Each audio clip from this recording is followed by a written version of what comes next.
Uh-oh, scary. Okay, welcome everybody, and welcome Facebook land, and welcome viewers on YouTube later. We are here at Lit Balm. If Mark were here, he'd know what episode this is, but I have no idea how many episodes we've done. Me either. Yeah. I don't know, 170 something is my guess. All right, excellent. Starting in April 2020, I know that. Mhm. Okay, so we're going to get right into it. First off, we're going to, as most people here know, we read a poem from each of our hosts as a warm-up, and we're going to get right into that. I'm going to introduce our co-host, Cassandra Atherton. Cassandra is an award-winning prose poet and international expert on prose poetry. Her prose poetry is widely anthologized and has been translated into Japanese, Chinese, and Korean.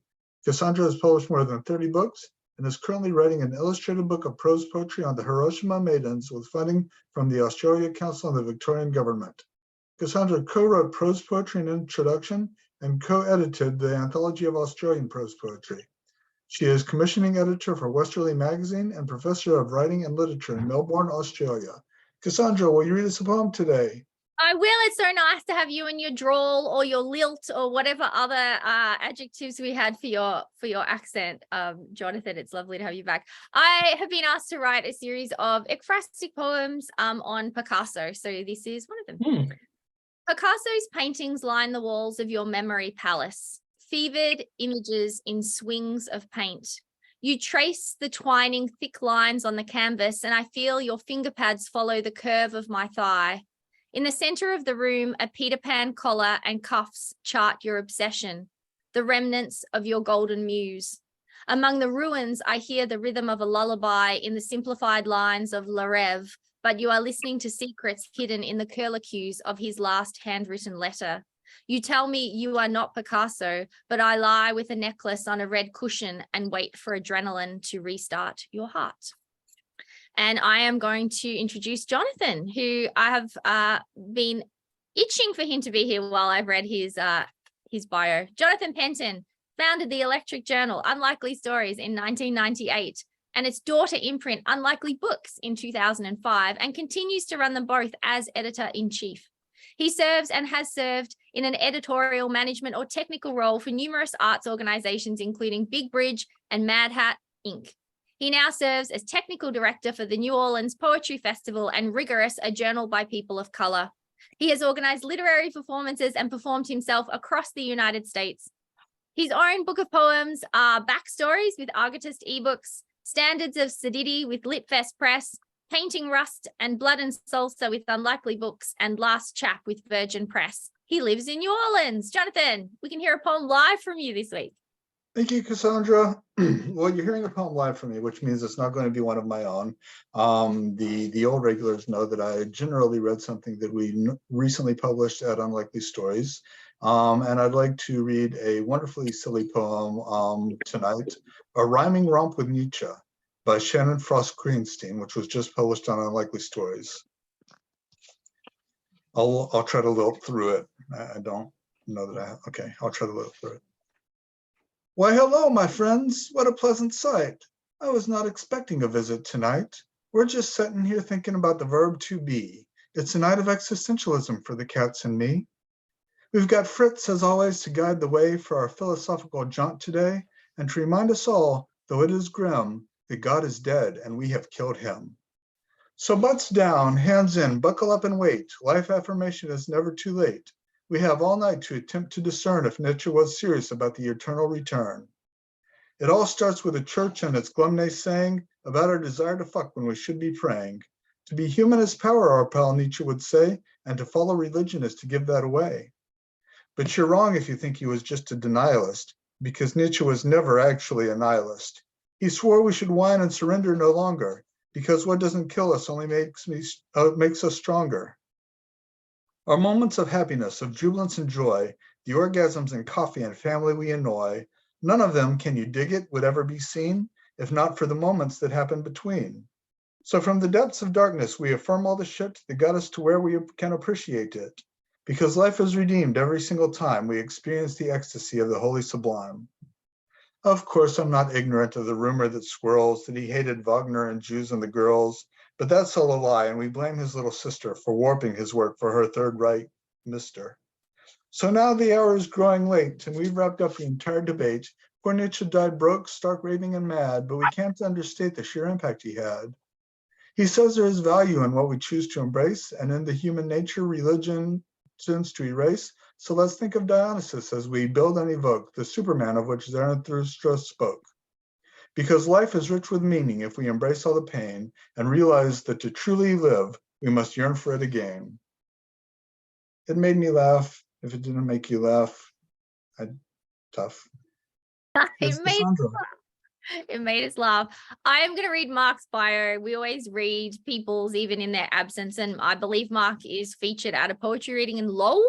And I've been to Lowell and the Textile Mill. I even have a t-shirt from there. So I can picture him in Lowell. Mark Vincennes is an Anglo-Swiss American poet, a fiction writer, translator, editor, publisher, designer, multi-genre artist, and musician. He's published over 30 books of poetry, translations, and fiction, including more recently, There Might Be a Moon or a Dog with Gazebo Books in Australia, 39 Wonders and Other Management Issues, and The Pearl Diver of Irunmani with White Pine Press.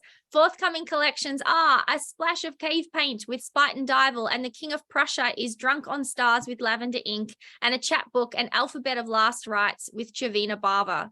Mark is also a prolific translator, and he's translated from, the regulars know this one, German, Romanian, and French. He's published 11 books of translations, most recently an Audible Blue, Selected Poems 1963 to 2016 by award-winning Swiss poet and novelist, and you know his name too, Klaus Mertz.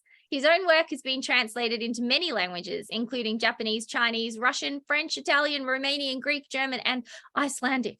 He is currently working on a novel entitled The Age of Occasions. Vincennes is editor and publisher of Mad Hat Press and publisher of New American Writing. He's lived all over the world. Here we go, regulars, from Brazil to China to Iceland to England to I slipped in England. It's really India. He was born in Matilda Hospital on the Peak in Hong Kong, but he now lives on a farm in rural Western Massachusetts overlooking Herman Melville's Greylock Mountain, Melville's inspiration for Moby Dick, where there are more little brown bats, river otters, and red-bellied turtles than people. I had to put those ones in because he didn't send them to me, and I tried to pick cute animals. But I have a poem from There Might Be a Moon or a Dog.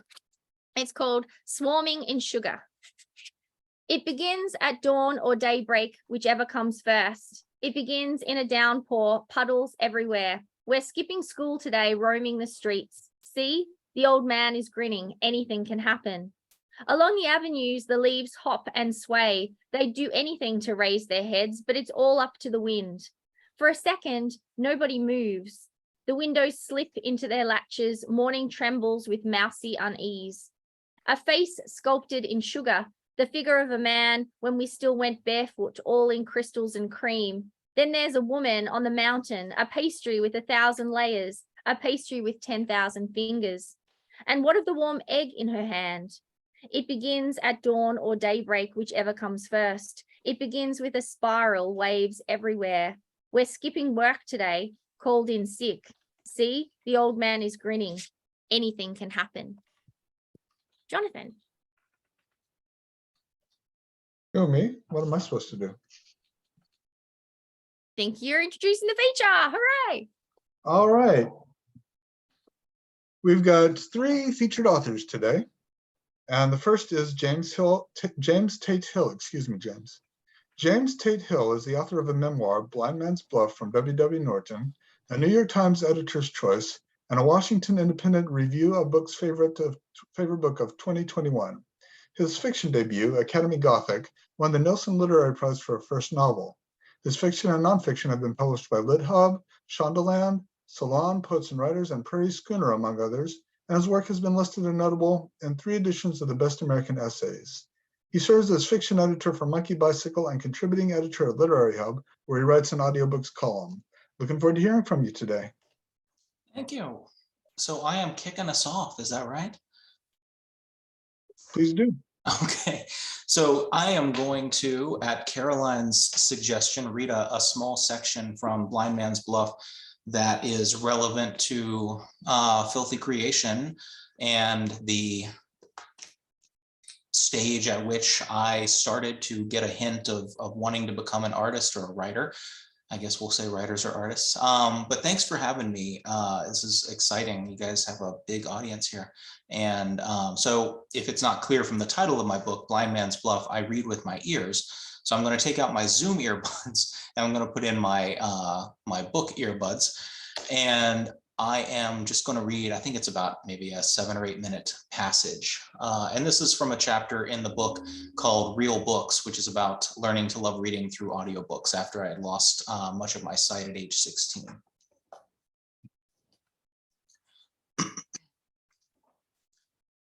I never had been much of a reader. In elementary school, the wobbly stacks of library books I carried past clown murals every Saturday consisted of how to draw manuals, guides for making paper airplanes, and photo galleries of old monster movies. Occasionally, when book reports forced my hand, I managed to get lost in a short novel, but the only non-illustrated books I read of my own volition were entries in the Choose Your Own Adventure series, and yes, I was a Choose Your Own Adventure cheater. Given the options at the end of a chapter to do this, go to this page, or to do that, go to that page, I peeked to see which involved less text. Eventually, I made the logical leap to comic books and never looked back, until the burnout of optic nerves rendered every panel of Sandman and Hellblazer as abstract as a Jackson Pollock. Following the diagnosis of Leber's, I met with a low vision specialist to discuss adaptive aids. My vision was uncorrectable, so reading meant making words large enough to skirt my central blind spots. The low vision doctor looked like Molly Ringwald's bookish sister. That's who I pictured anyway. In the months since diagnosis, faces had become suggestions of faces, shaped in my mind by someone's voice and personality. Dr. Ringwald handed me magnifiers and pages with text. Right away, we moved past the wide Sherlock Holmes style with a handle, the only models that allowed me to read fonts in a magazine, a few words at a time, were the 3-inch tall loops that I had only seen in movies.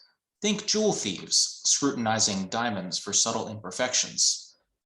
How much does this one cost? I asked, wondering if insurance would pay for these devices. Don't tell him how much anything costs, Dad said. The doctor, smiling, said her policy was not to hide any information from the patient. She revealed the exorbitant price of everything she handed me. My parents, somewhat testily, made it clear to me that price wasn't an issue. Speaking of prices, the doctor said, I want you to tell me how much that says. She handed me a rectangular price tag you'd find on a new sweater. I placed the 15x loop on it and told her the listed price. Are you sure about that? I returned the magnifier to the bottom of the tag, making sure I had not mistaken an 8 for a 9 or a 6. The numbers still looked like the ones I thought I had seen. The doctor asked if I saw anything unusual near the bottom. A thin, light red line ran the length of it. To the left of the red line was a handwritten number. It was a disheartening lesson. Even when I saw something, I might not see everything. I left with 4 different magnifiers, a 4-inch telescope I could theoretically use to see the chalkboard or overhead projections, a plastic holder into which you could slide checks to keep everything on the right lines, and a ream of special notebook paper. The latter had black lines with plenty of space between them, like the paper in elementary school for practicing cursive. Dr. Ringwald signed the paperwork to verify I was legally blind.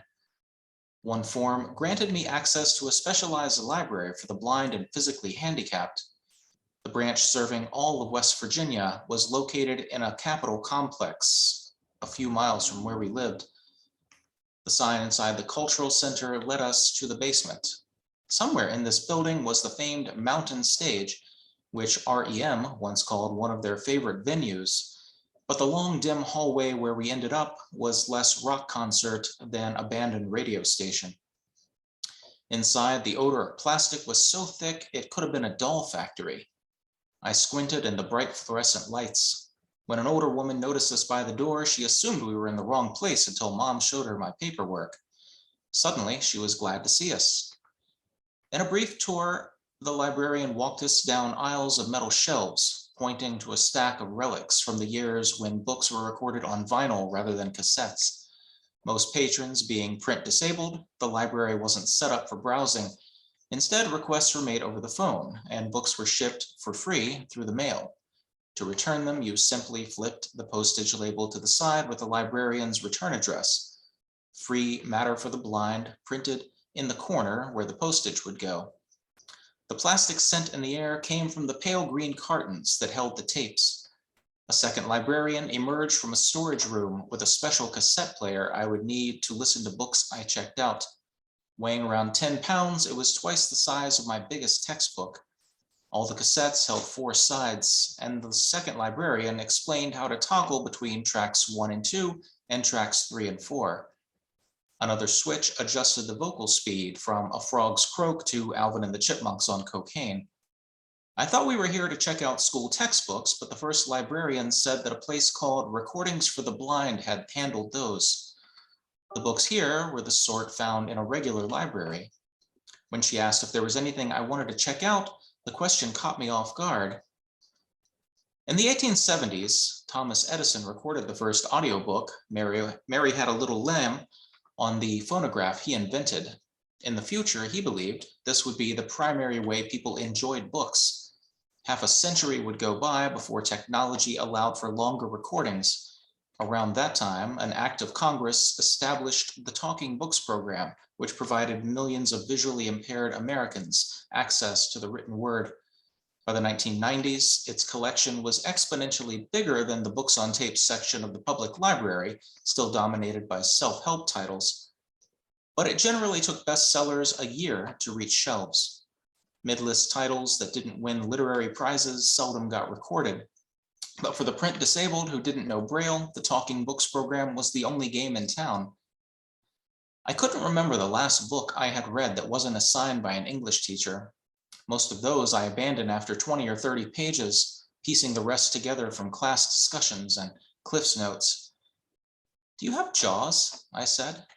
The librarian confirmed they had Peter Benchley's shark novel that became the Spielberg movie I had seen a dozen times. I asked if they had Deliverance. A further limitation of the library was that patrons needed to know what they wanted. Librarians would do their best in coming years to correct my spelling of authors' names, but stumbling upon titles I didn't already know wasn't in the cards. The librarian returned with the green cartons containing my selections. I wasn't convinced I was going to read them, but it felt good to have the option to ask someone if I could do something, and for the first time in months, hear yes. And I will stop there. Nice.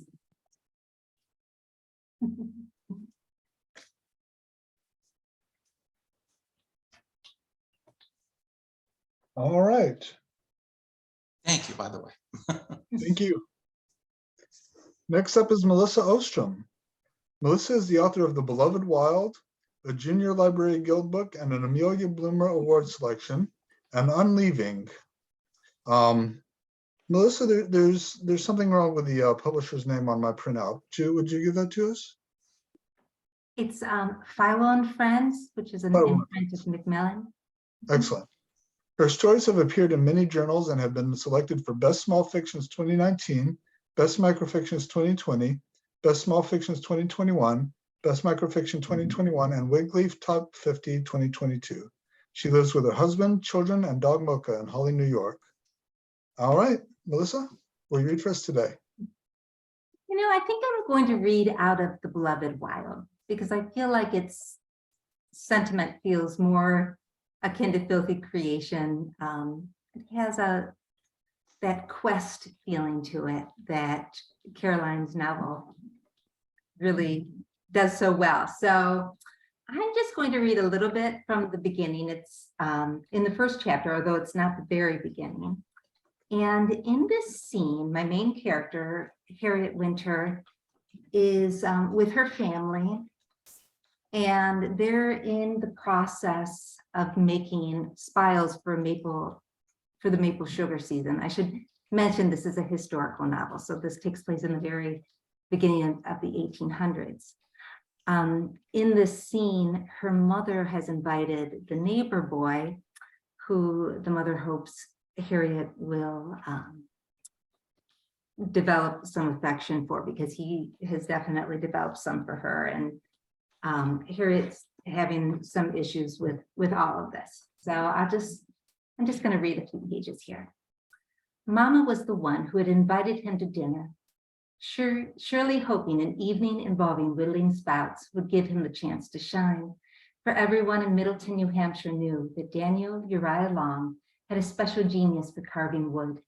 It would be impossible not to know this. Each thing he built, from the topmost rafter of his house to the armrest he fashioned for the end of his meeting house pew, bore his initials and a date: DUL 1808, DUL 1806, DUL 1809.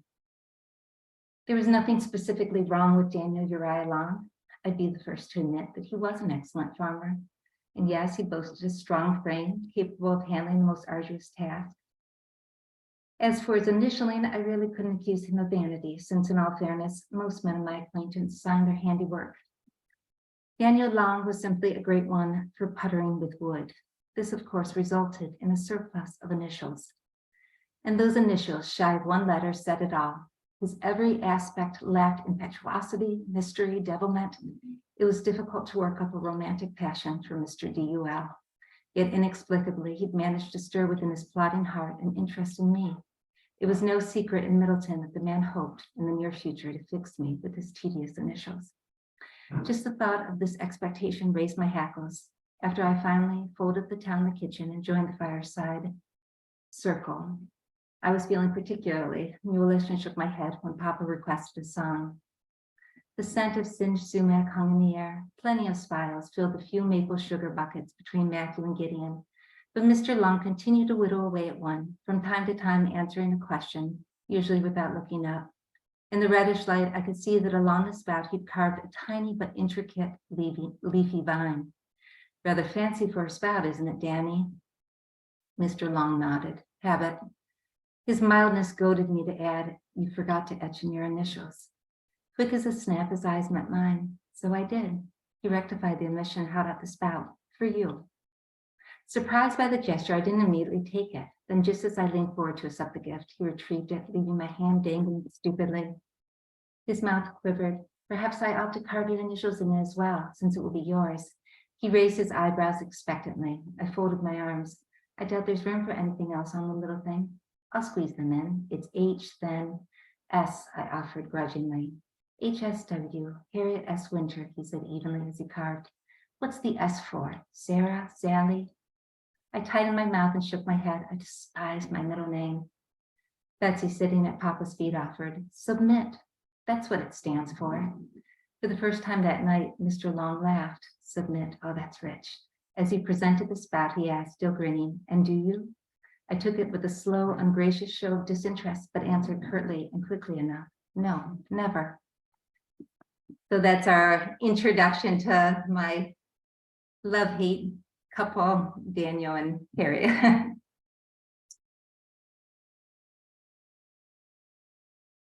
Fantastic, thank you. Y'all can read more. I mean, we're Yeah, that was short. I wanted more. Have you got another little bit? I was just getting in there. Oh, I could read the very beginning of Unleaving if you want to hear that. Absolutely. I haven't had enough from you yet. Yeah. Okay. This book is very different in tone. It's contemporary, and it's about a young woman who she attends the college of her dreams and has the unfortunate experience of being sexually assaulted. And she handles it. She goes through the measures necessary to address what happened to her. It results in some students being expelled. It also puts her in a position, since those students who were expelled were very popular football players, it puts her in a position of being kind of a target for a lot of people. They were, not on her side, and she feels like she needs to leave the school. So she decides to go stay with her Aunt Wren.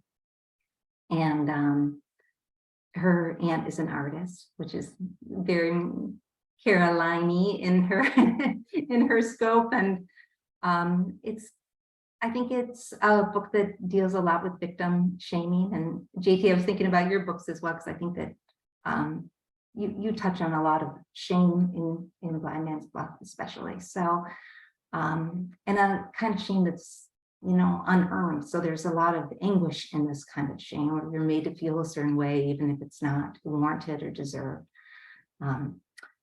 And a lot of the book is about her healing, and also about her deciding to kind of reclaim her life from what was really kind of an unfair theft. In the September of her 19th year, Maggie Arioli did not cover a slender mattress with an extra long fitted sheet. She did not thrill over the single dorm room her sophomore status at Carleton College would have won her. She did not buy expensive textbooks. She did not lug books or anything else down campus sidewalks shadowed by trees, their leaves green but leaning toward gold. She did not admire the elegant marble pillars or trust the keepers of the columned edifices to edify her, shape and improve her, deepen her like a well, and then fill her with wishes. She did not sidle between young men or young women, or gaze up at the mountains of two ranges. She did not walk by McCullers Hall with its white cupola, or the Stanton Center with its bell tower. She did not visit the musty quiet of Swan Library. She did not enter the electric sparseness of a classroom. She prepared to leave the valley, put the mountains behind her, and stay with her mother's sister, Aunt Ren, in New York. Not the city, but the state, a western portion, and probably in general, an infrequently imagined place. The aunt whose artwork entailed communications with larger, livelier worlds said as much to her niece during the awkward phone conversation when the arrangements were made for your sabbatical, as Maggie's mother had lately coined it. It feels like an apology, Aunt Ren had said, clarifying not the state, not the city, the state, pointing at the 7-hour distance between my version of New York and other people's. And between Rochester and Buffalo, I'll say. Then it's, oh, where it snows so much. That's what we got, weather. As if to prove it, from 9 in the morning till 3:30 in the afternoon, the span of the September trip, rain fell with increasing violence. Through the initial sprinkle, as her mother drove, Maggie mentally said goodbye to Vermont, Carleton in particular, not just her college town, but her hometown. She was half mournful. The other half of her, fuck this place. It's the opening of my book. Thanks for letting me read. Thank you, Melissa. Okay, and we're going to hear from Caroline Hagood. Caroline is an assistant professor of literature, writing and publishing, and director of undergraduate writing at St. Francis College in Brooklyn, where she also teaches in the creative writing MFA program. She is the author of 2 poetry books, the essay collections, Ways of Looking at a Woman and Weird Girls Writing the Art Monster, and the novels Ghosts of America and Filthy Creation.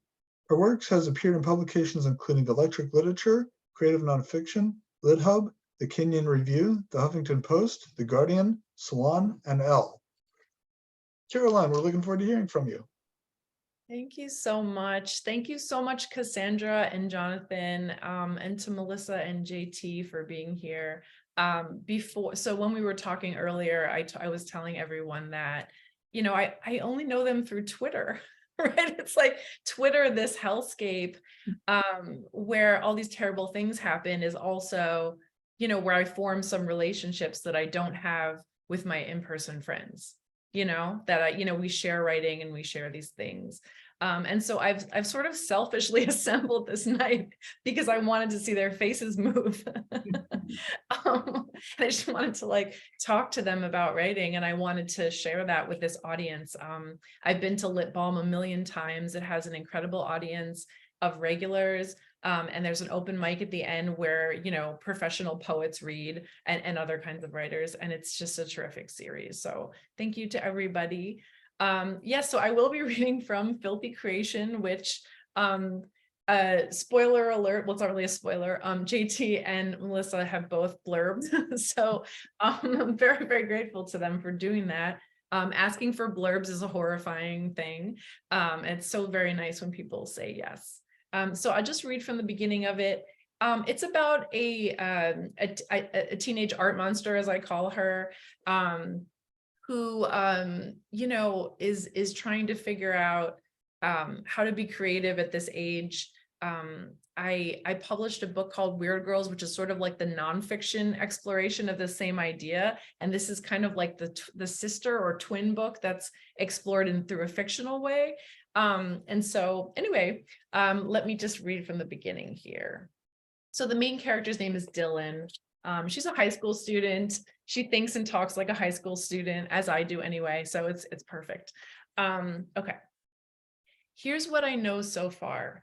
My father had a birthmark on his neck that looked like Europe, and I have a group of freckles on my arm that resembles a constellation. He once joked that he was a continent and I might secretly be a group of stars. I loved the idea that my humble freckles were undercover astronomical matter, that I might actually be something larger than a girl. I got that sense when I made my sculptures, like when I created, I was doing something astronomical, spewing energy into outer space. Here's something else I know, though. All good things come to an end, even continents and stars. Only in art can they live forever. Listen, and I'll tell you the tale of how my life split open at 18 in my senior year of high school. It all started the night my parents called that family meeting. We sat at the dining room table. Mom smoothed her hair repeatedly. Dad looked smaller, dug for something in his pocket for too long, smiled too wide, the sides of his mouth moving down without his permission. Renegades. Ray, Mom said. He covered his face. Jane, I can't. Okay, she said. Mom had always been braver than Dad. Her eyes were glassy. Dylan, she continued, Dad's cancer, it's not getting better. We need to just try to enjoy one another right now. It took me a minute to react because the words were so odd. Enjoy one another. This wasn't how she talked. It was something she'd read on a grief website. We all sat there in perfect stillness, as though we'd passed into another dimension. Maybe we were all floating in that same celestial sphere as my constellation freckles, or at least that's where my mind went as it tried to run away. I'd been quiet too long. Dylan, don't you even care? Mom snapped. Her tone so sharp, I pictured an all-shielding birdcage around my big, leaky heart. Of course I do immensely, you know that. I'm sorry, but it's just a lot to take in. Dad, you get it, right? I asked.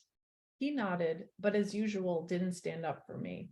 He survived by tiptoeing around her moods, same as I did. I wish just this once he'd stop being a doormat, rise up and say, never speak to our precious daughter like that ever again, you pernicious harpy. Although I meant no offense to harpies. Instead, he looked out the window, said, nice weather we're having, eh, ladies? The comedic timing perfect, thunder booming just as he'd finished his sentence. To distract myself, I fixed my eyes on Mom's sculpture of Medusa beyond the dining room table. Mom had made Medusa her last year of art school before she'd gotten pregnant with me, dropped out, and given up what Dad said was quite the promising art career.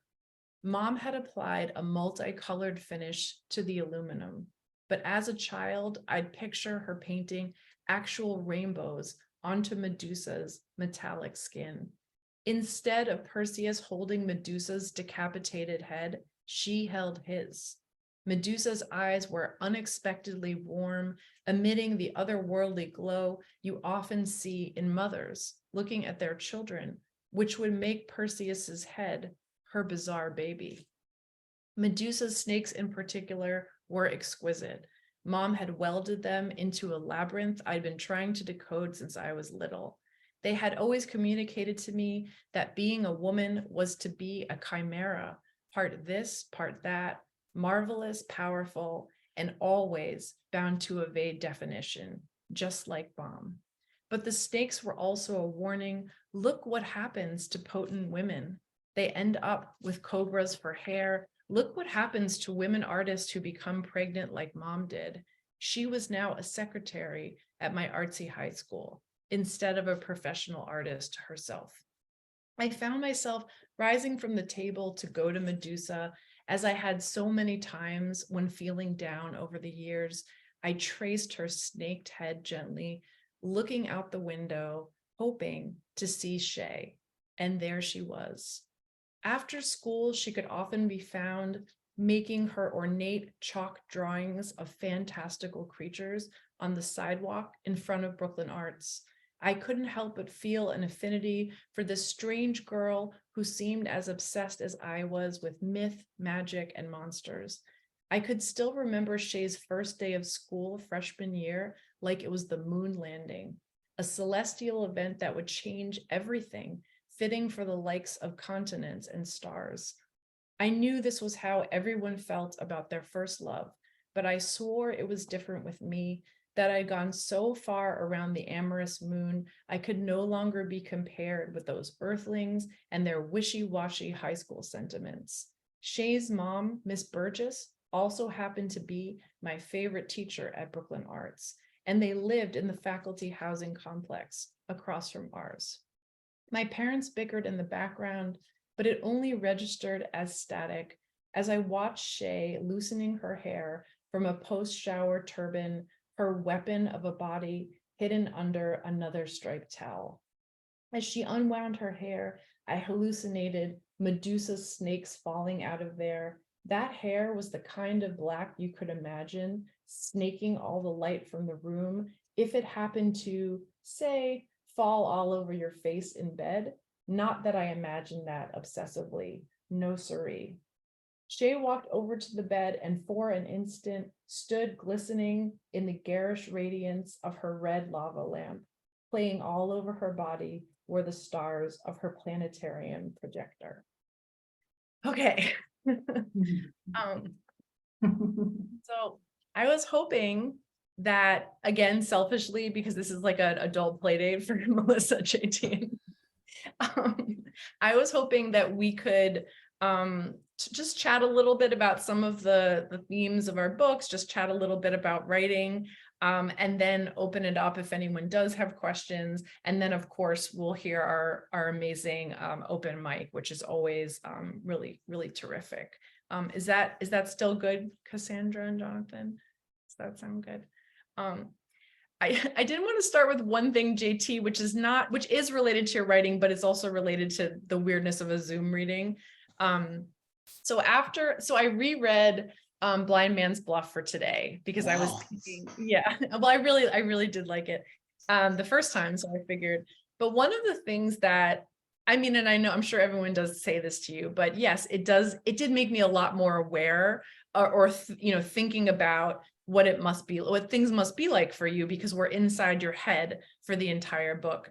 And so the first thing I thought when you got onto the Zoom call was how insane it must look, all of these faces just talking and you're just trying to place it, because already it's so discombobulating for me. So I was thinking about that. Yeah, actually, I don't know if it's just my screen, but I always just get one screen at a time, and and vision being blurry as it is, it's just I just navigate with my screen reader. So you're mostly all voices. And then the text box sends me the digital voice messages, everybody's kind words in my ear as my screen reader's voice. But yeah, I mean, it's not unlike a real reading, I guess. I mean, an in-person reading where everybody's just kind of a blur there too.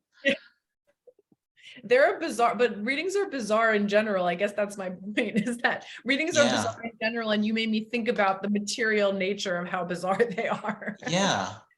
Can I have the next question? Yes, please. That would be because I mean, it's perfect to be here with you and Melissa, and I'm a fan of both of you. And Caroline, I'm sorry. I think Filthy Creation could very easily be categorized as YA, right? Yes. And Melissa writes YA, and I'm actually working on a YA novel, not for the first time, but for the first time that I think might work. And we also, all three of us, write for adults. And I'm curious to hear from the two of you, selfishly, what is the biggest difference for you when you're writing for young readers versus writing for adults? That is such a great question. Melissa, would you like to start us out? Sure. I don't really think too much about the difference consciously. Like, it seems like I mostly just write YA, and I have a feeling that a lot of the short stories I write that don't get published probably don't get published because they have that YA sentiment. There's a little bit of a feeling that they don't quite belong in some literary magazines. But I think I love YA lit, not all of it, but a lot of it, because to me, that time is really exciting and fraught. We all think back on our high school years in particular as being such a laden time when it's really rather short. All of us probably now have condiments in our refrigerator that are older than the 4 years that it took us to get through high school. But I saw this interview with a YA writer, and she said something that was very, I thought it just rang true. I guess somebody had asked her if she was going to give these characters a happy ending. And she said, main characters in YA don't get happy endings, they get happy beginnings. And I just loved that line, because I do think that when you have YA lit, you have a threshold book. You have a book that is doing a lot of the anticipatory work of an onset, the beginning of adulthood. Yeah. And that's just extremely exciting. And in thinking about that quotation, I also think about how in some ways YA is rather mournful, because if you have a beginning at the end of a YA book, what you have leading up to that is endings. You have loss. And I think that you see that so much in characters obviously dealing with the end of childhood, but also just the loss of things that were true to them, whether it be JT in your book, that sense of leaving a safe pretense, and deciding that was something that you could move away from. And Yeah. Caroline, it's the loss of the impending loss of her father, and just that life that she had with her mom and her dad. It was wonderful. It was such a wonderful unit. And it can be the loss of other things too. When Caroline, when your character starts to feel anger towards her mother, I think for a long time when we're children, our parents can do a lot of things and we just go with it because they're our parents, and they'll even say, because I said so. It's almost like questions aren't permitted. And so you kind of have this comfort of an almost, godliness in how parents ordain things, and you kind of just go with it. But you get to that point where you start to question parents' decisions, and you start to feel that they're not always right, and you might feel, like you have to address that. And so there's that loss too of just the safety of the parents who, or at least, not always, but maybe just one parent that is a safe harbor for you. So yeah, that's kind of the thing for me. I just think it's really exciting. And I taught high schoolers for years and years, and I'm always shocked when I run into them. I live in the same area where I taught high school for 11 years, and I run into old students, and I'm always sort of taken aback, because I think when I saw them in high school, they had that sort of charm of,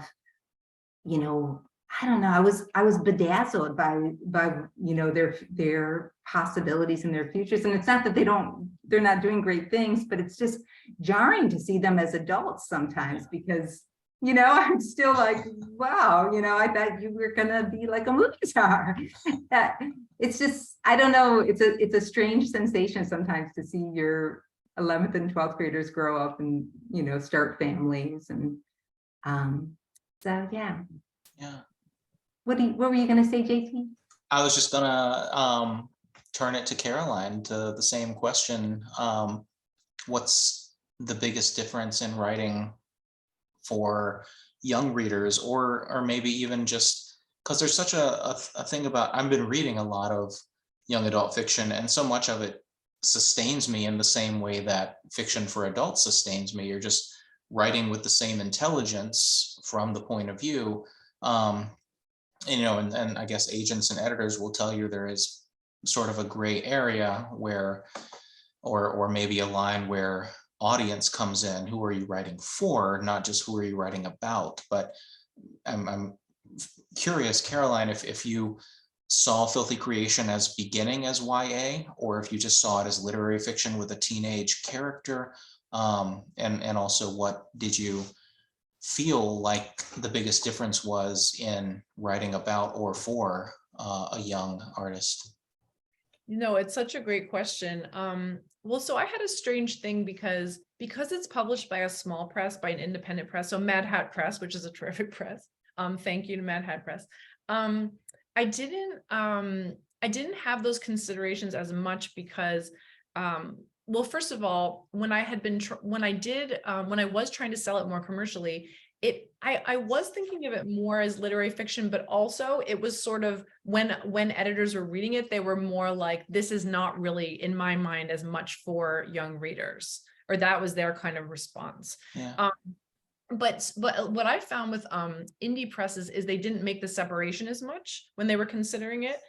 Between, you know, this is YA or this is not. It was just a story about a younger person, and that's just sort of how it was. Maybe because indie presses think differently about marketing, I'm not sure. But the reason that I was attracted to writing about this age is, and especially because I had thought about these issues as like my old person self already in a nonfiction book, was that I love this age where it's almost like, okay, so one of the links I found with all three of our different books, even, you know, going back to Academy Gothic too, JT, but is like this sense of like the protagonist who wants so much to be part of a life of the mind, right? Or like to be part of a big adventure, to be part of some sort of large, creative, adventurous thing. And I feel like adults do want that, and I certainly want that, but it's like the intensity with which I want that is as though I haven't grown up properly. Do you know what I'm saying? Yeah. Like I never grew out of it. And so that age is just, it's so ripe for that. Like you were saying, you taught high schoolers. I teach college students, you know, some of them are 17 when they come in. They still have that kind of excitement about writing, and excitement about creativity, and excitement about what they might become, and excitement about adventures that a lot of adults I know, or I mean, they're technically adults at 18, but they lose it. And just so many people I talk to are just not excited about anything. So some of that excitement that I never outgrew, I guess I wanted to explore. But I love that question. Mhm. But I did want to ask it, so to both of you about, so, okay, I'm thinking about Harriet in The Beloved Wild and Maggie in Unleaving. I'm thinking about JT as himself in Blind Man's Bluff, but also Tate Colenshaw, right, in Academy Gothic. Mhm. This question of, so this character who wants to live this life of the mind, or wants to go on this sort of big adventure that involves, you know, certain kind of intellectual bravery and just bravery in general. I'm just curious, how are these issues that you sort of confronted or thought about for yourselves, you know, as you were writing it, but also how did you think about creating these characters that had these incredible, I would say, you know, quests to go on some level? Go ahead, JT. What do you think? Say it again. What were you thinking, JT?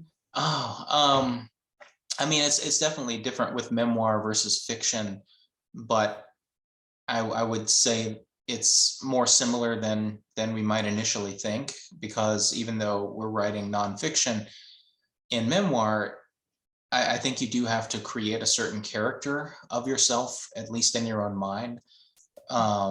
This detachment and this objectivity.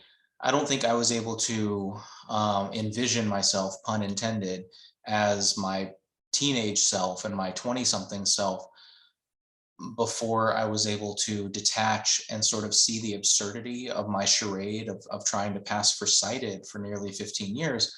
You know, in some situations I wasn't, but in my everyday life, the energy that I put into that, it was just the exhaustion at the time. And then looking back with the objectivity of self-acceptance, I realized that is so absurd. And you can't have absurdity without laughing at yourself. And that comic detachment and objectivity was what allowed me to sort of make a character of myself. And I wonder, and Melissa, you can tackle this, does it work the other way around with fiction? Is it when the character sort of becomes enlivened with a piece of your own consciousness that the project starts to come to life? That is a good question. You know, I feel like a lot of what I start with, maybe not so much, maybe isn't so much characterization driven as it is driven by a question, you know, like if you know, I imagine a situation and a kind of, whether it be an obstacle or a a puzzle, and then I kind of think about the character, what kind of character would be facing this obstacle, what kind of character would need to solve this puzzle, and what sort of attributes would they have. People have asked me if I see myself in my main characters, and I think that, you know, we all have those little pieces of ourselves in them, but a lot of times I'll see myself in supporting characters more, you know, like I can see where I'm, you know, Maggie's mother, or I can see where I'm a minor character in The Beloved Wild. But that whole idea of obstacle and trying to wade through a mess and get to some semblance of order, I think is tied to the creative process. And Caroline, I could turn this turn this directly toward you, because I really love the title Filthy Creation.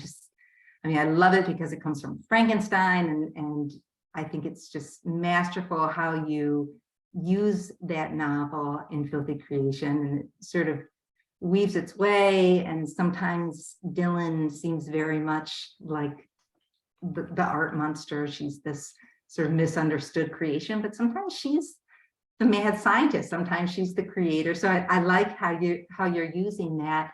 And I simply like the title. I think that it suggests something about the creative process. You know, filthy can have, you know, that connotation of shame, but it can also just mean like a mess, right? You know, like my daughter's room right now is filthy. It's a terrible mess. And I guess I'd ask you, Caroline, were you thinking a lot about the creative process when you were writing Dylan's story, and thinking about how it is for you? Yeah, I mean, that's like pretty much all I think about. Like everyone in my life is so tired of hearing that all I want to ever talk about is the creative process. They're like, would you please just stop? I love it too. I feel like I'm addicted to craft. I'm addicted. You know? Just tell me what it feels like. They're all little books of secrets and enchantments, you know. And because I grew up in New York City, like in the same city I live in, I mean, like a lot of my closest friends who I see a lot of the time are not writers. Do you understand? Like, it's not like it's not like I'm just surrounded by writers all the time. So they're a little bit like, well, that's great, but like, what else is going on in your life? I mean, they love it. They're so dedicated. They come to these things and they're so patient. But yes, I think so much about the creative process. I really feel like that's like the whole reason I wrote this book. I like tried to make it into a novel, but that was really what I wanted to write about, was the creative process. I find it so interesting. And I did want to make sure that we opened up to the audience questions before the open mic. If anyone has any questions about the creative process or about anything about writing, or if we just want to move to open mic, whatever's best. But yeah, I'm absolutely obsessed with it. I love to talk about it. I'd love to hear your perspective on the creative process. I can stay all night. My kids won't mind. Has anyone got any questions? I have a question. Yeah. Did I miss someone? Yeah, I have a question. Oh, Cindy. Yay! Yeah, I want to know how much of yourself gets into the, whether consciously or unconsciously, do you think that we all, as writers, put ourselves into characters or poems or, whatever we write? I didn't. Who is the question for? I just don't want to answer someone else's question. Well, actually, to all of you. Oh, I just didn't want to be like, wow, Cindy. No, I'm interested in all of your perspective. Yeah, you can start. Go ahead, Caroline. You're from Brooklyn too. I'm like waiting for my permission. No, I sort of agree with Melissa on this, where I think little pieces of you end up getting fractured and showing up in various characters, or let's say pieces of the poem or moments. And what's so fun about it, for me, at least as a reader, I love to read fiction, nonfiction, poetry, whatever it is. And I love to try to figure out what's the author and what's not. I know it's a very simplistic way to read, but I do like to think about it. And I think it's really fun to put also your like deep, dark secrets in there, so that it might be the last part that anyone thinks is really about you, like I'm a mother of two, I'm in this and that. So it's like people don't necessarily know who I am or what's going on inside me. So sometimes it can be exciting to put parts of you that nobody will ever identify into the characters, because people will be like, well, she would never think that, or she would never be like that. I understand her, but no one knows the whole story. So I would love to hear from JT and Melissa as well. I will say, yeah, with memoir, it's all me, for better and worse. It's a character, as you said, it still becomes a character. Yeah. I mean, it's definitely still a lens through which I'm regarding myself. It's never all of me, and it's me from different angles. It's sort of, I think I think I'm sort of borrowing a word, Caroline, that you just used. You're looking at yourself through a certain refracted light. I keep using the visual metaphors, unironically, but in fiction, I do think a lot more of me gets in than I ever. With Academy Gothic, it's a legally blind protagonist who is probably the worst university instructor in memory. He just cancels class because why not? We all like to do that, and maybe we all have done that, but none of the actions that he took on. But at the same time, it was sort of fantasy fulfillment. Like, if I could not give a shit at all, this is who I would be. An adjunct who is just telling his colleagues what he actually thinks. But I would say in my other novels, I'm definitely finding a lot more of myself than I ever thought at age 25 I would. And that's mostly for better, is finding truer parts of myself that I wouldn't, I think when I started writing, and I write about this in the memoir, I saw fiction as a way to hide the parts of myself I didn't want others to see. And now I feel like it's a way to reveal parts of myself that I previously didn't know how to access. And I think with both of you, I see your humor in your writing. you know, it's always fun to see you on Twitter because you say witty things and funny things, and that certainly shines in JT, both of your laughing. writing. Well, you too, Caroline. I think that you both have, I mean, filthy creation is many things, but it's also just very funny. You know, it's just like, Yeah. it's funny, and it's always, Dylan is just so, you know, she's always so fresh and surprising. And I just, you know, and JT's always making me laugh. So yeah, Caroline, very do you remember? entertaining. Caroline, do you remember the tweet you had about encountering a parrot on the subway a few weeks back? Oh my God, yes, there was a guy who had a parrot on his shoulder, and the parrot's like, "Go check yourself." To me. And it was just like such a Brooklyn moment. Like, I don't even have to be funny because I live in Brooklyn. I just convey what happens, you know? It's just like, what? Yeah. Brooklyn is funny for me, I feel like. Does anyone else have a question to follow the brilliant sin? I can ask a question. I ask a question of Melissa. You mentioned that you start with a situation and craft it into a story using your character's desires and obstacles. Is there anything more that goes into crafting a situation into a story for you? You know, I think that there is, because I find that when I'm trying to get into a long project, and I usually am trying to get into a long project because it's my happy place to be writing a novel. So, you know, between projects, I'll try to write a few flashes, but honestly, I'm just kind of a bitch to live with, because I'm like, I'm not in the middle of a novel. You know, what am I doing? For some reason, I need that other world, but I'll have a lot of false starts, and almost always it's because there isn't enough there. Like I can think I'm close, like, okay, I have this situation, I have this thread, and I have this thread, but, you know, and then sometimes I'll try to start writing it, but I can feel that it doesn't have enough fuel to go. And actually, Maureen Landgloss, is that her name? She's an editor for Split Lip Mag. Is that her last name, Landgloss? Do you guys know who I'm talking about? Maureen Landgloss.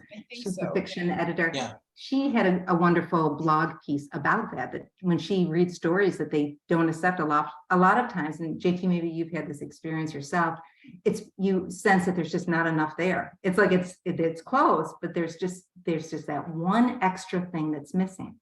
Yeah. I'll give you an example. This novel that I'm working on right now is also historical, and it takes place in the Gilded Age. I knew I wanted to write something from a kitchen maid perspective because I was interested in class distinctions.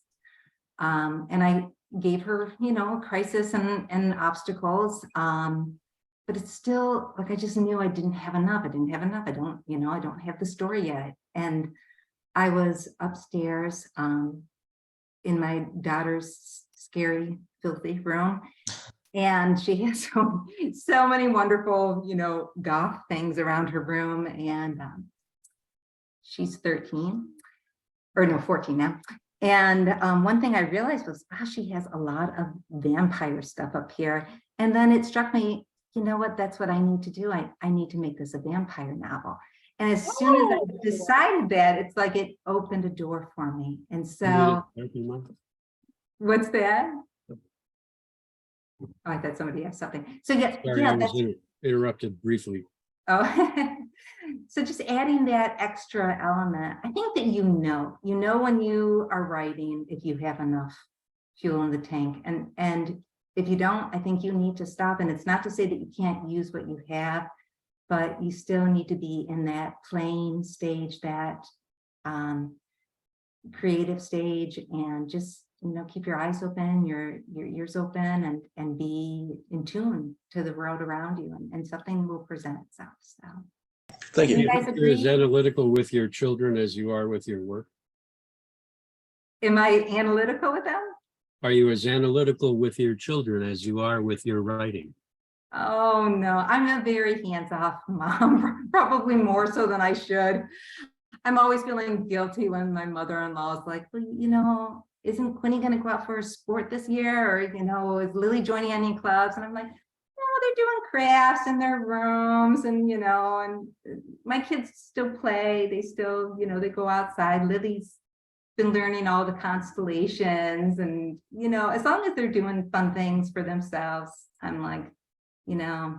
That sounds great to me. That sounds like great parenting to me. Yeah, because, you know, I don't want them to fail school, but I'm just like, yeah, I think people are surprised because they're going to the schools that I taught in. So, you know, so often those teachers' kids are like super high achievers, and my kids are like little, you know, hippies, and but whatever, you know, they're happy. So, any other questions? Let's hear from our open micers. We have always such wonderful writing shared. All right. Well, we do have a juicy open mic, so I'm pretty excited about who we've got reading for us. And we have the man himself. DeWitt is going to read first for us today. He has a treat for us. DeWitt, coming in from his chair. Well, it just happens that I'm honored to be included in a new anthology edited by Cassandra, which is called Play, as are few of my cohorts here. Maybe Cassandra can tell you all how to get this, because it's from Australia. And postage is pretty expensive. Anyway, this is called Fun. Eeyore beats Tigger at poo sticks, letting his stick drop in a twitchy sort of way. Killjoy, joystick, joie de vivre. In the meantime, in between time, ain't we got fun? Take a break, relax, lighten up. A temporary interruption of ordinary life. Let down your hair. Forget yourself.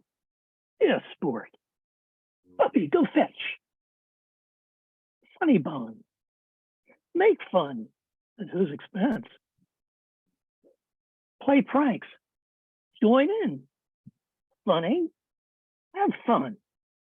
Don't be a wet blanket. Fiddle while Rome burns. Static laughter. The shadow knows. Ask for me tomorrow and you shall find me a grave man. Tickling and being tickled. Torment. Delight. Slapstick. Pratfalls. Flirt with disaster as if immune. Bounce back. Moonwalk. Near misses. Funhouse distortions and scares. The absurd. Incongruity. Reversals. Sitcom. All plot. Self-com. Character-driven. Jester. Mocker. Puppeteer. Lord, what fools these mortals be. Sudden glory. Have a ball. Amusement park. Hatch Adams's Gesundheit Institute. Beware lest jokes go lame and flat. Don't lay an egg. What is it time to jest and dally now? Jokes that need to be explained go over like a lead balloon. Affable errors elide to crimes and worse. Can anyone suppress our eternal child? We chuckle, chortle, snicker, snort, guffaw, and shriek. Slap knees, stamp feet, convulse until we weep. Endorphins promote health. Don't worry, you'll laugh about it later. Laugh it off. Laugh last. P.S. If the offer seems funny, meaning wrong, don't bite. An afterlife, for instance, where choirs of angels, harmonies, and heavenly delights don't sound much fun. Thank you so much. Let's never suppress our inner child, DeWitt. And DeWitt read that at the online launch we had, and everybody started arguing in the chat whether they were more like Winnie the Pooh or Tigger or Piglet or Eeyore. So it brought up some very happy memories for people. So thank you so much, DeWitt. Thank you. Next Hope we to see that. have the wonderful John Wombat Wessex, who always has a treat for us. And I'm never sure what he's going to read. He always surprises me and has me on the end of my chair, not DeWitt's Okay, chair. this is on the hairy edge between flash fiction and a prose poem. Oh, just my type of reading. Eager for witty put-downs or even a hitch slap, spectators smelling of coconut oil and holding dripping ice cream bars surround the enclosure, but there will be no show today. The July sun has made the endangered critical thinker listless. Wearing Bermuda shorts and a straw hat, she lounges on a deck chair. The only action comes when she puts down a book to floss her teeth with a eucalyptus leaf. A bored teen shoves a post-truth manifesto through the bars as a provocation. Baring her fangs, the thinker charges. A zookeeper pulls the teen away just in time. Careful, she'll cut you off at the knees, the zookeeper says before evicting the troublemaker. Conservationists estimate there are fewer than 100 critical thinkers left in the wild. Monocultures of groupthink have replaced the diversity of ideas that make up a critical thinker's diet. 120 decibel screams from partisan echo chambers damage their delicate hearing, and the steel jaws of ideological litmus tests ensnare any critical thinker who makes a careless step. The strong chew their legs off and escape, but most perish due to starvation and neglect. Armed with healthy skepticism, a few brave teachers struggle to protect wild critical thinkers, but poachers carrying bandoliers of book bans and sawed-off parents screaming at school board meetings outnumber them.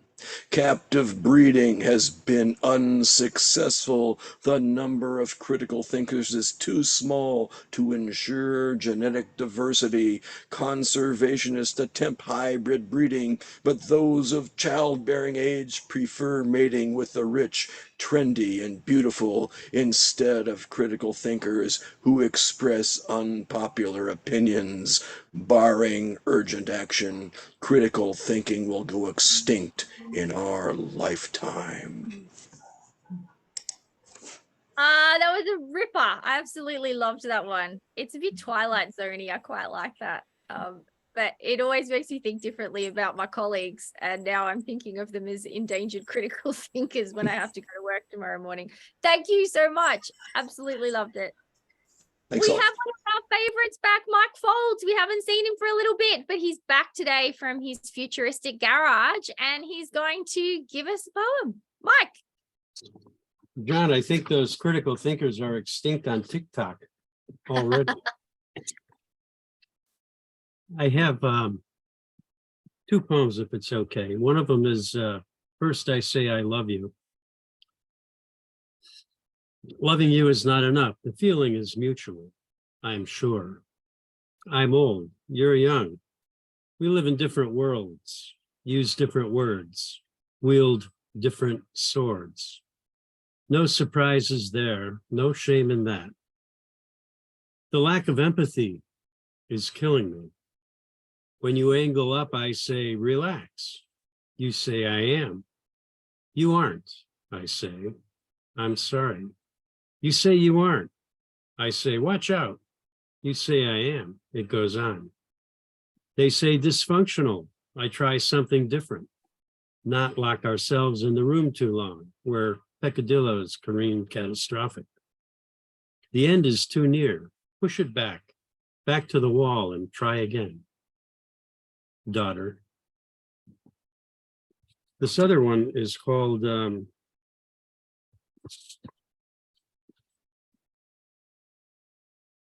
well, if I can find it, it's called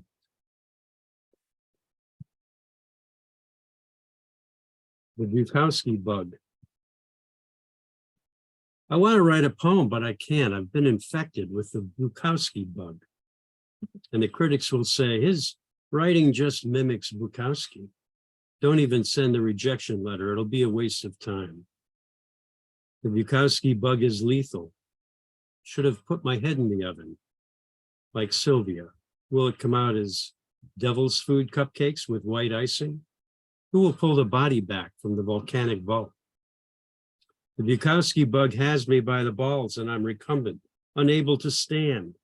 The knee is not serving its master. I'm loving the poem, but when it's read by a dying man or monologuist anchor, what's the point of reading it at all when it won't make tomorrow any easier to say goodbye to? Set them all afire. Thank you.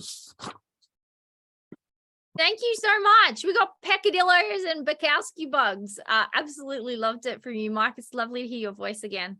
Thank you for reading. It's good to be here again. Yeah, we love you here. Linda from down the road from Mark. What have you got for us today, Linda? Okay, so the title is Colorblind. Drops condense on my etched goblet. It's summer, you have moved even further away. It's not relevant since my awareness is limited by what I've misinterpreted. Instead, I am stimulated by future events, the color of your poems. Happenstance creates opportunities. A row of chairs is full, save one empty chair next to you. When hesitation leaves me speechless, I pivot to turn away. You tap the chair, say, sit here, it's not taken. I oblige. Nearby, red wrought iron handrails connect to stage's banister. A purple and pink polka dot doll is propped upon red truck. She peers between each spindle, cries out, Mama, while spinning tires struggle to climb up green ramp. I presume a prop for another performance. You turn to me, place your latest book in my hand. Your cover art resembles Van Gogh's bedroom. Instead, yours is neutral, black and white. You whisper that you will be signing copies at the cafe nearby tomorrow. My first instinct is a congratulatory gesture, a handshake. I smile, place my hand on yours. You tell me what time to meet you tomorrow. I nod. I notice the cafe is titled The Colorful Mug. I order an Irish cream, adore the mug's green shamrock, its tartan plaid.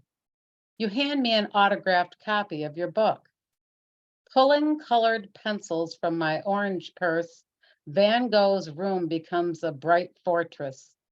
I hand you pencils. Every cover evolves into an overture of brilliance. I read the word colorblind that you write boldly above Vincent's bedstead. Thanks. Loved it. What a great ending as well. I think I loved all the colors, but my favorite line is happenstance creates opportunities. I loved that. So many good things in that. Thank you so much, Linda. Beautiful. Thank you. Next, we have Dominique, who is also in Australia. So she's up early on her Sunday morning. So Dominique, heck, what have you got for us? Hang on, you're on mute. We've got to get you off mute so we can hear your beautiful voice. And she does have a very beautiful voice. I'm always doing this. Sorry. So I'd like to read The Entombment from Endgame with No Ending, a little chapbook that's just been published by Sir Vision. It's on its way to Australia, I believe. So, The Entombment. In the sky, blubbering sea stands entombed a dead, alive elephant with sawn tusks under a dome of azure eyes. The elephant looks through me with becked at lapis lazuli eyes. Its accusatory stare reaches not only beyond the sea, but also beyond the horizon that bleeds into violet stars strewn on the crust of the earth. This could be a still from a Disney cartoon, a photograph from Fantasia after the apocalypse, a hologram portending impending doom. I want to coax out the blue, but it would take days to knead and press and squeeze a dough of powdered lapis, wax, resin, and linseed oil. Besides, the water is frozen and I have no wood ash. I'm Queen Boadicea, dunked in wood cobalt oxide, wailing for a child I never had. I'm a stone Buddha facing Ganesh. I'm Kubla Khan, turning midnight blue. I'm a petrified bird of paradise shooting through the Anthropocene. The elephant charges. Waves crash. I'm the Mount Lebanon butterfly smashed to smithereens. I'm dancing matter that does not matter. I'm ultramarine, utter darkness. I'm a mind unminding itself, entombing itself. I'm ash in this sunless sea, sinking in tumult to a lifeless ocean. I'm molecules of oxygen and hydrogen. I'm particles of dust in frozen H2O. In this inky pleasure dome with caves of eyes, I'm nameless. Thank you.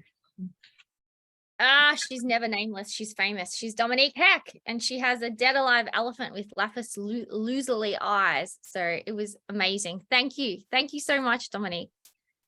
Next we have the amazing Kurt Lovelace, who has his studio that he always entertains us from. Kurt, what have you got for us today? It's just a closet. Just kidding. It's not a studio.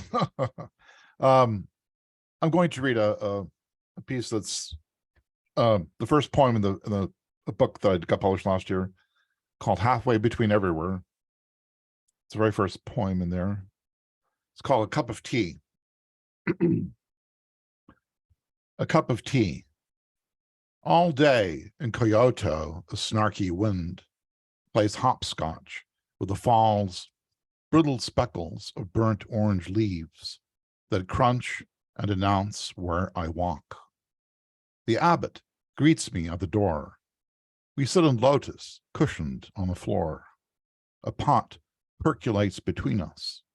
He pours boiling water over stone ground matcha, whisks it a bright green sheen.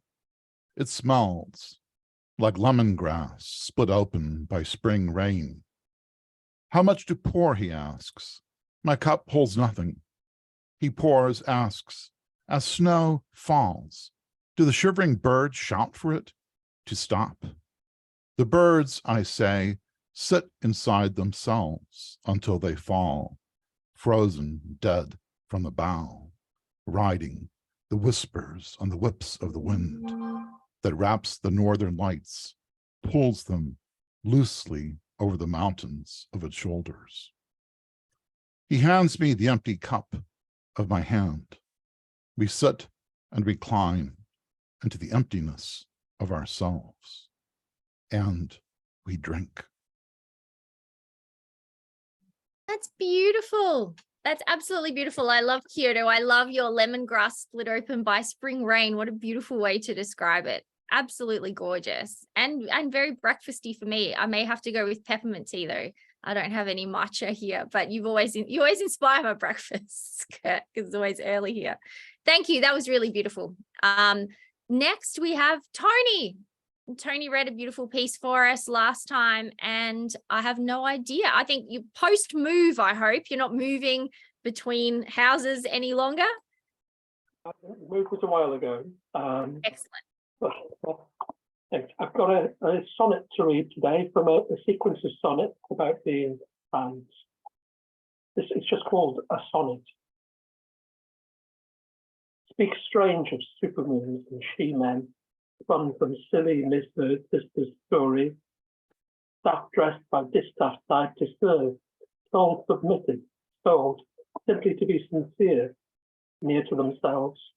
My most precious me displayed, auto-turned inside out, you see. No turning back, a one-way trip down this Mobius strip, twisted into what my satisfied chiral bipolarity didn't want, need, but took the time to read in the mirror my dream of fear. Strange songs are sacred in their minor key of man. Don't fear, my sweet weavers who say, you're right, and their mirror smells sinister.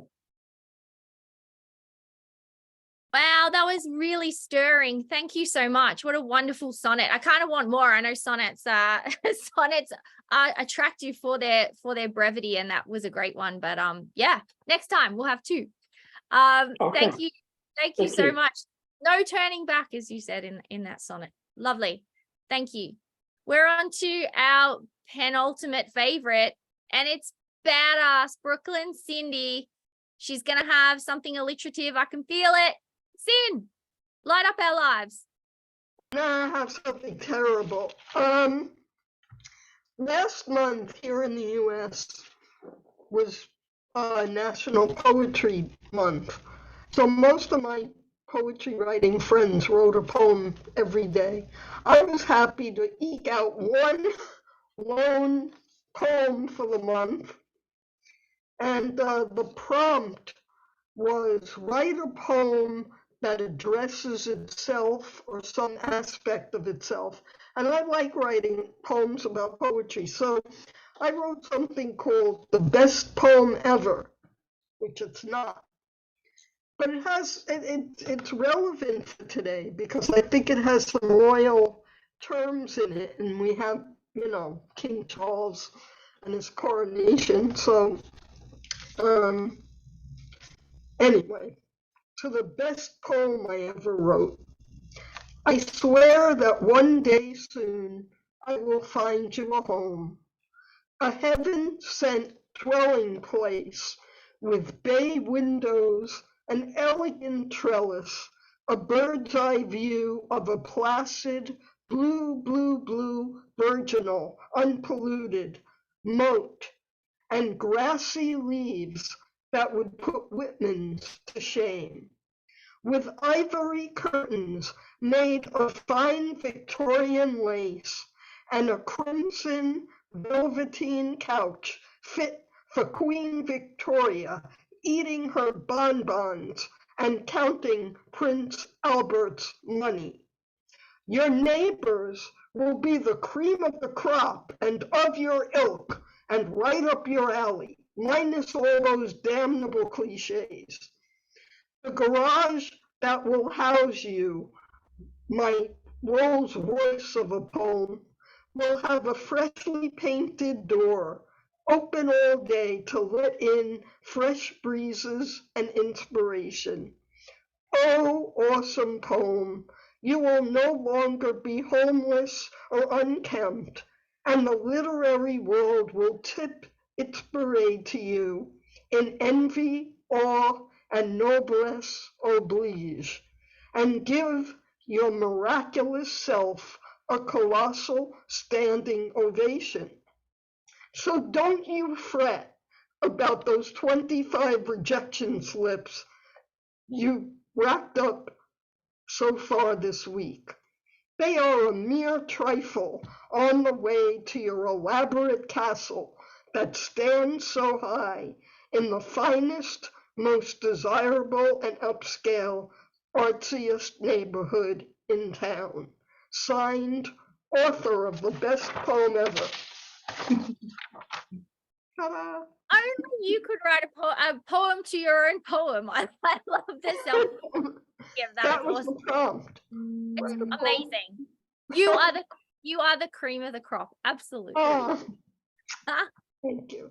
And we always finish with Bob in his kitchen. He's got a great t-shirt on today. He's got his dish rag somewhere in the background there.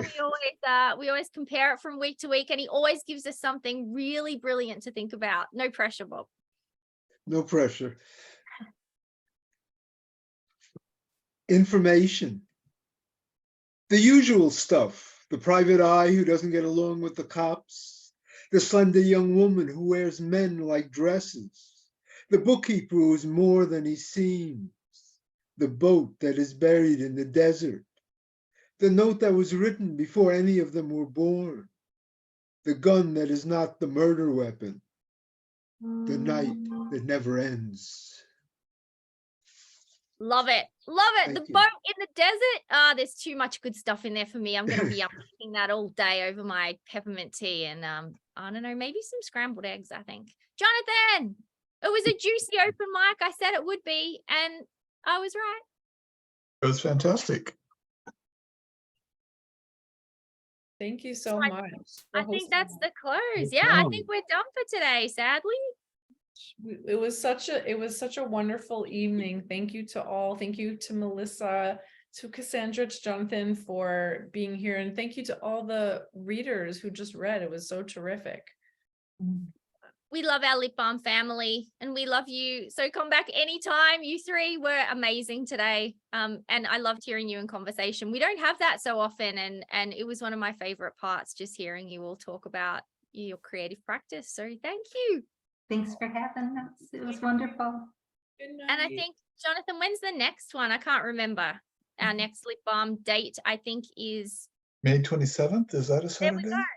Probably. So in a couple of weeks, I'll see you all again. I'll see your beautiful faces again. Good night. See ya. Thank Mwah. you. Bye. Good night, everybody. Thank you. Good night.